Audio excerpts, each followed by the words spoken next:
नमस्कार, news nation digital के हमारे इस खास एपिसोड खबरें दुनिया की में आपका स्वागत है। मैं हूं सुमित कुमार दुबे। इसी साल जून में हुआ इजराइल ईरान युद्ध 12 दिन के बाद खत्म हो गया, लेकिन दोनों देशों के बीच का तनाव और दुश्मनी लगातार बरकरार रहे हैं। ये तनाव अब और ज्यादा बढ़ गया है क्योंकि इजराइल ने ईरान के ही पाले पोसे संगठन हिजबुल्लाह के सबसे बड़े मिलिट्री कमांडर को मार दिया है। अब ईरान से इस मौत का बदला लेने की आवाज उठ रही है और एक नए युद्ध की भूमिका तैयार हो रही है। बीते रविवार को लेबनान की राजधानी बेरूत की गलियों में एक धमाका गूंजा। इजराइल की हवा से की गई कार्रवाई में हिजबुल्लाह का सबसे बड़ा मिलिट्री कमांडर हैथम अली तबातबाई मारा गया। हैथम अली तबातबाई कौन था? हिजबुल्लाह की आर्मी का चीफ। वो इस ग्रुप में नंबर 2 की पोजीशन पर था। सिर्फ सेक्रेटरी जनरल नईम कासिम ही उनके ऊपर था। इजराइल ने कहा है कि यह आतंकी था, हिजबुल्लाह ने कहा है कि यह हमारा हीरो था। हम बेरूत के दक्षिणी इलाके में यह हमला हुआ जहां हिजबुल्लाह का गढ़ है। उनके साथ साथ 4 और लोग भी मारे गए। ये नवंबर 2024 के सीज फायर के बाद से हिजबुल्लाह के लिए सबसे बड़ा झटका था। सीज फायर वो समझौता जो इजराइल और हिजबुल्लाह के बीच में जंग रोकने के लिए नवंबर पिछले साल हुआ था, लेकिन शांति नहीं आ पाई।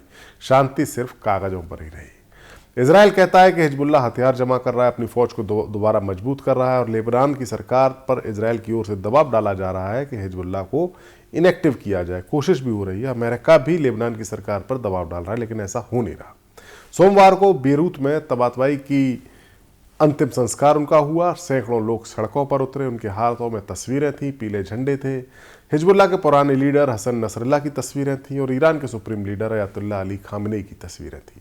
नारे लग रहे थे, इजराइल मुर्दाबाद, अमेरिका मुर्दाबाद। हिजबुल्लाह के सीनियर लीडर अली दमुश ने उस वक्त कहा कि यह हत्या हमें झुकाने के लिए की गई, लेकिन हम झुकेंगे नहीं, हम आक्रमण का सामना करेंगे।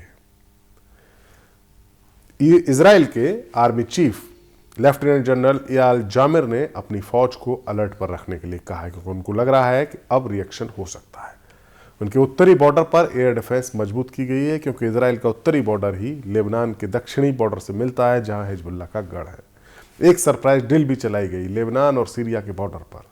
होम फ्रंट के गाइडलाइंस में कोई बदलाव नहीं किया गया, लेकिन हवा में तनाव है। इजराइल का कहना है कि हिजबुल्लाह सीज फायर तोड़ रहा है, वो हथियारों की सप्लाई रूट को दोबारा से जोड़ने की कोशिश कर रहा है। लेकिन सीरिया में बशर अल असद सरकार के गिरने के बाद अब हिजबुल्लाह कमजोर हो गया है। अब हिजबुल्लाह कमजोर दिखाई भी दे रहा है। पिछले साल इजराइल के साथ जो जंग हुई थी उसमें उसके कई बड़े कमांडर मारे गए। उनके जो टॉप लीडर थे हसन नसरल्लाह, उनकी भी मौत हुई। हिजबुल्लाह ईरान का सबसे करीबी दोस्त है क्योंकि ईरान हिजबुल्लाह को पैसा, हथियार और ट्रेनिंग देता है और इसको एक्सेस ऑफ रेजिस्टेंस के नाम से बुलाया जाता है, जिसमें हिजबुल्लाह, हमास और हूती शामिल है। इजराइल के खिलाफ ईरान का पूरा नेटवर्क। हिजबुल्लाह लेबनान में इजराइल को घेरता है तो ईरान सीधे जंग में लड़के पीछे से मदद करता है और इजराइल को कंट्रोल करने के लिए हिजबुल्लाह का इस्तेमाल करता है। अब हिजबुल्लाह के मिलिट्री कमांडर की हत्या पर ईरान की इस्लामिक रेवोल्यूशनरी गार्ड कोर्प्स यानी IRGC ने कहा है कि बदले का हक बिल्कुल सही है।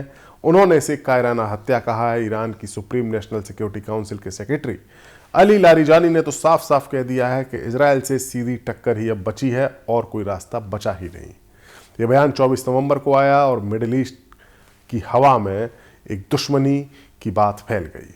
लेकिन यह सिर्फ हिजबुल्लाह की बात नहीं है। ईरान को लग रहा है कि इजराइल का निशाना उससे भी ज़्यादा बड़ा है। हाल ही में ईरान की इंटेलिजेंस मिनिस्ट्री की ओर से चेतावनी दी गई कि अमेरिका और इजराइल मिलकर उसके सुप्रीम लीडर खामेनेई को मारने की साजिश रच रहे हैं। क्यों? क्योंकि ईरान को अस्थिर किया जा सके। रिपोर्ट्स बताती हैं कि जून में जो जंग हुई थी इस साल, उस दौरान अमेरिकी प्रेसिडेंट डोनाल्ड ट्रंप ने इजराइल को ऐसे प्लान को अमली जामा पहनाने से रोक दिया था क्योंकि डर था कि यह जंग को और भयानक बना देगा। लेकिन अब ईरान कहता है कि विदेशी एजेंट्स खामेनेई को टारगेट्स करने की कोशिश कर रहे हैं।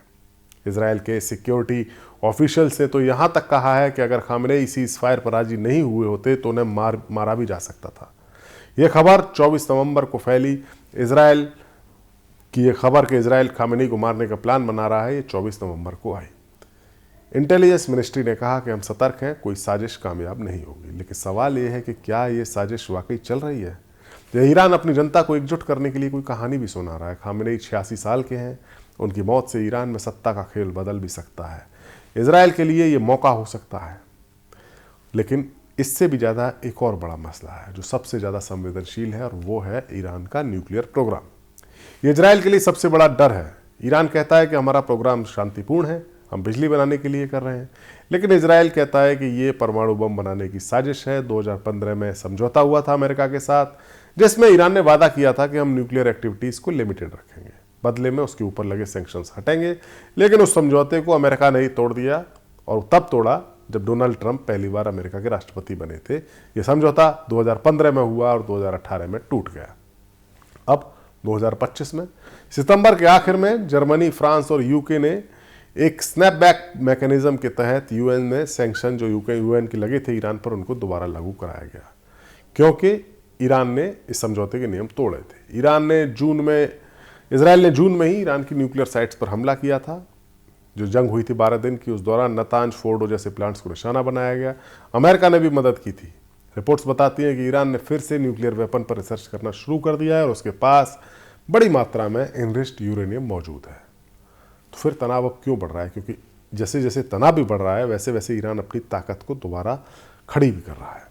ईरान बैलिस्टिक मिसाइल प्रोग्राम दोबारा चला रहा है। जून की जंग में उसके 1/3 मिसाइल लॉन्चर्स नष्ट हो गए थे, ऐसी खबरें हैं। अब वो उनको रियार्म कर रहा है। चाइना से सोडियम परक्लोरेट नाम का केमिकल मंगवाया जा रहा है। 2000 टन से ज़्यादा सोडियम परक्लोरेट सितंबर में ही ईरान के पास पहुंचा, जो कि सॉलिड मिसाइल के सॉलिड प्रोपेलेंट के लिए ज़रूरी है।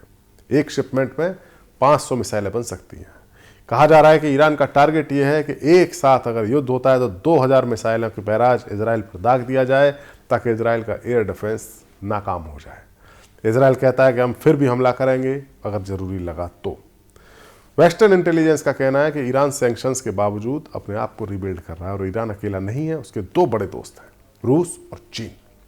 चीन ईरान का सबसे बड़ा तेल खरीदार है। अप्रत्यक्ष रास्तों से वो तेल खरीदता है, क्योंकि ईरान के तेल की बिक्री पर पाबंदी लगी है। सितंबर में चाइनीज प्रेसिडेंट शी जिनपिंग ने ईरान के प्रेसिडेंट मसूद पेजेश्कियान से मुलाकात की थी और कहा था कि हम आपके न्यूक्लियर प्रोग्राम का सम्मान करते हैं। जो सैंक्शन ईरान पर लगाए गए हैं उसका चाइना विरोध करता है। वहीं रूस के साथ भी ऐसा ही सीन है। जुलाई में जो 12 दिन की जंग हुई थी, उसके बाद रूस और चाइना ने यूएन में एक जॉइंट रेजोल्यूशन लेके आए थे दोनों देश, और इजराइल को रोकने के लिए कहा गया था। रूस ईरान को मिलिट्री टेक्नोलॉजी दे रहा है, बदले में ईरान रूस को ड्रोन्स और मिसाइलें दे रहा है, जो कि यूक्रेन युद्ध में उसके काम आ रही हैं।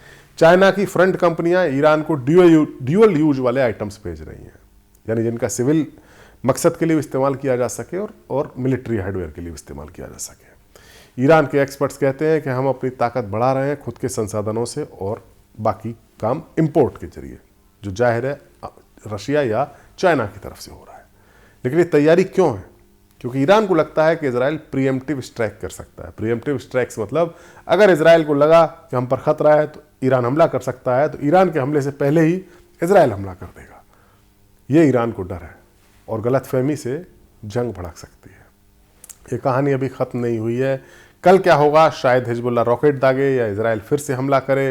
रूस और चाइना खड़े रहेंगे, अमेरिका इजराइल का साथ देगा, और मिडिल ईस्ट का आसमान काला हो रहा है। लेकिन उम्मीद क्या है? उम्मीद है डिप्लोमेसी से। अप्रैल 2025 में ईरान और अमेरिका के बीच न्यूक्लियर टॉक शुरू हुए थे। क्या अभी फिर से शुरू होंगे, या फिर बदला लेने का काम चलेगा? ये बात वक्त बताएगा। लेकिन एक बात साफ है कि ये तनाव पूरी दुनिया को हिला सकता है। हमारा वीडियो आपको कैसा लगा? कमेंट सेक्शन में जाइए और अपनी राय हमें जरूर दीजिए। नमस्कार।